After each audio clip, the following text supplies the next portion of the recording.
Price the Lord, ஹல்லேலூயா. கிறிஸ்துவுக்குள் பிரியமானவர்களே, இந்த அருமையான காலை வேளையிலும் தேவ சமூகத்துக்கு வந்த உங்கள் ஒவ்வொருவரையும் இயேசுவின் இணையற்ற நாமத்தினாலே அன்பின் வாழ்த்துக்கள்.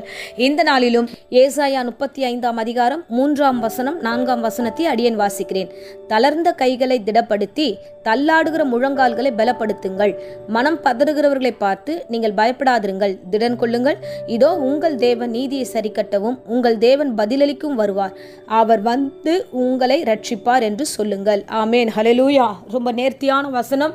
இந்த இன்றைய தினத்துக்காக நான் ஜெபித்து கொண்டிருக்கும் போது ஆண்டவர் சொன்ன வார்த்தை, தளர்ந்த கைகளை திடப்படுத்துங்கள். விசேஷமாக இந்த வார்த்தை யாருக்கு சொல்லப்பட்டிருக்கிறதுனா 3 விதமான காரியங்கள் சொல்லப்பட்டிருக்கு. ஒன்று, தளர்ந்து போனவர்கள். தளர்ந்த கைகளை உடையவர்களையும் தள்ளாடுகிறவர்களையும் மனம் பதறுகிறவர்களையும், அதாவது தன்னுடைய ஆவிக்குரிய வாழ்க்கையில பலவீனப்பட்டு சோர்வடைஞ்சு ஒன்று முடியாது இருக்கிற பிள்ளைகளை பார்த்து கர்த்தர் சொல்லுகிறார், இவ்வளவு நாள் நான் பண்ண ஆண்டவரே, ஆனா இனி என்னால பண்ண முடியல. இவ்வளவு நாள் நான் கடந்துட்டு ஆண்டவரே, இனிமே என்னால ஜெபிக்க முடியல ஆண்டவரே. இன்னும் நான் எவ்வளவு காலம் நான் ஜெபிப்பது? மனம் பதறி ஆண்டவருக்கு முன்பதாக இன்னும் எனக்காக என்ன செய்ய போறேன்ட்டு மனம் பதறி பேசுகிற இவ்விதமான பலவீனமான பாத்திரத்தை குறித்து இந்த வசனம் சொல்லப்பட்டிருக்கு. இன்றைக்கு கர்த்தர் உங்களோடு கூட பேசுகிறார். தளர்ந்து போகாதீங்க, நீங்கள் திடமா இருங்க.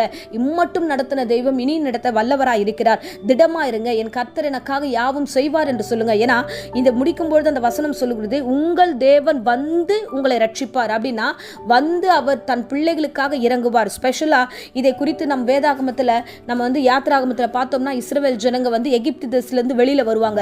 வெளியில வந்த மாத்திரத்துல செங்கடல் அவங்களுக்கு முன்பதாக நிற்கும், பின்னாடி பார்வோன் ராஜா நிற்பார். இப்ப இதற்கு இடைப்பட்ட சூழ்நிலையில இந்த ஜனங்கள், இஸ்ரவேல் ஜனங்கள் கூட்டமாய் தவித்து கொண்டிருப்பார்கள். ஐயோ ஆண்டவரே, என்ன ஆண்டவரே, இவ்வளவு நாள் நாங்க அங்க அடிமைகளா இருந்தோம், திருப்பி மறுபடியும் ஒரு சூழ்நிலையா, எங்களுக்கு வழியே கிடைக்கலையே, நாங்க என்ன பண்ணுவோம்? உம்மை நம்பி அல்லவா நாங்கள் ஜெபித்தோம், உம்மை நம்பி அல்லவா உபவாசம் வைத்தோம், உம்மை நம்பி அல்லவா நாங்கள் இந்த காணிக்கைகளை கொடுத்தோம், உம்மை நம்பி அல்லவா நாங்கள் கடந்து வந்தோம், உம்மை மாத்திரம் தானே பார்த்திருந்தோம் சொல்லிட்டு அவர்கள் புலம்புகிற பொழுது, அப்பொழுது மோசேயை கொண்டு கர்த்தர் ஒரு அருமையான வார்த்தை பேசுவார். என்னவென்றால், யாத்திராகமம் 14 அதிகாரம் 13 வசனத்தை வாசிக்கிறேன். பயப்படாதிருங்கள், நீங்கள் நின்று கொண்டு இன்றைக்கு கர்த்தர் உங்களுக்கு செய்யும் ரட்சிப்பை பாருங்கள். இன்றைக்கு நீங்கள் காண்கின்ற எகிப்தியரை இனி காண மாட்டீர்கள். உங்களுக்காக கர்த்தர் யுத்தம் பண்ணுவார், நீங்கள் சும்மா இருங்கள். ஆண்டவருடைய வார்த்தை சொல்லுகிறது, நெருக்கப்பட்டு என்னால முடியல, இங்கேயும் அங்கேயும் போக முடியாம நடுவுல மாட்டிக்கிட்டு இருக்கீங்களா? ஒருவேளை சோர்ந்து போய் இனி என்னால போக முடியாது என்று ஒரே இடத்துல விழுந்துட்டீங்களா?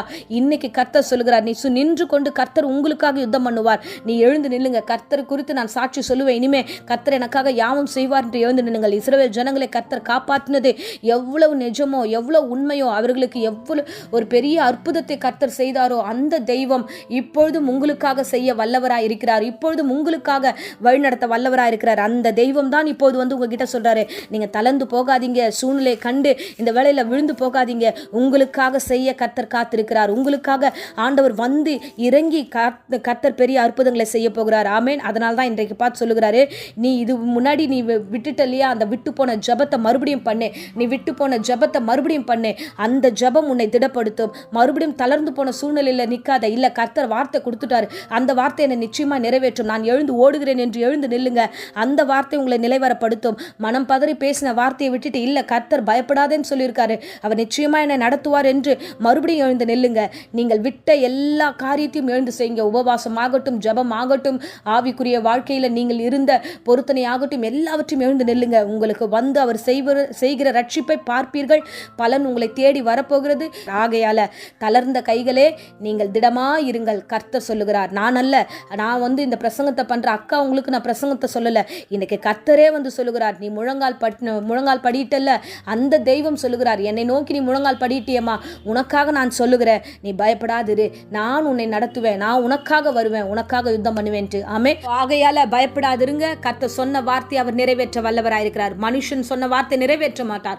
கர்த்தர் சொன்ன வார்த்தை ஆம் என்றும் ஆமேன் என்றும் நம்முடைய வாழ்க்கையில நிறைவேறும். அவர் சொல்லாகும், அவர் கட்டளையிட நிற்கும். இப்போதும் உங்களுக்காக அடியேன் ஜெபிக்கிறேன். அன்பு ரட்சகா, என் அன்பு பிள்ளைகளுக்காக ஜெபிக்கிறேன். ஒவ்வொரு குடும்பத்தையும் நீர் ஆசீர்வதிப்பீராக.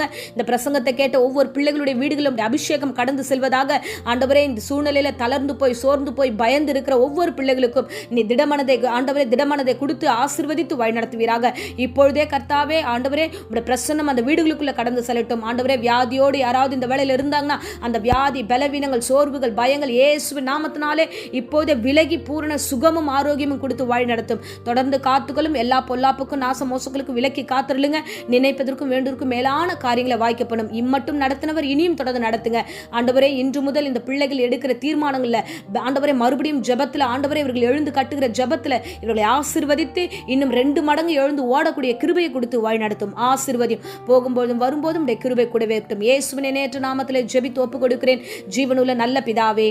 ஆமேன். ஆமேன். Praise the lord. God bless you.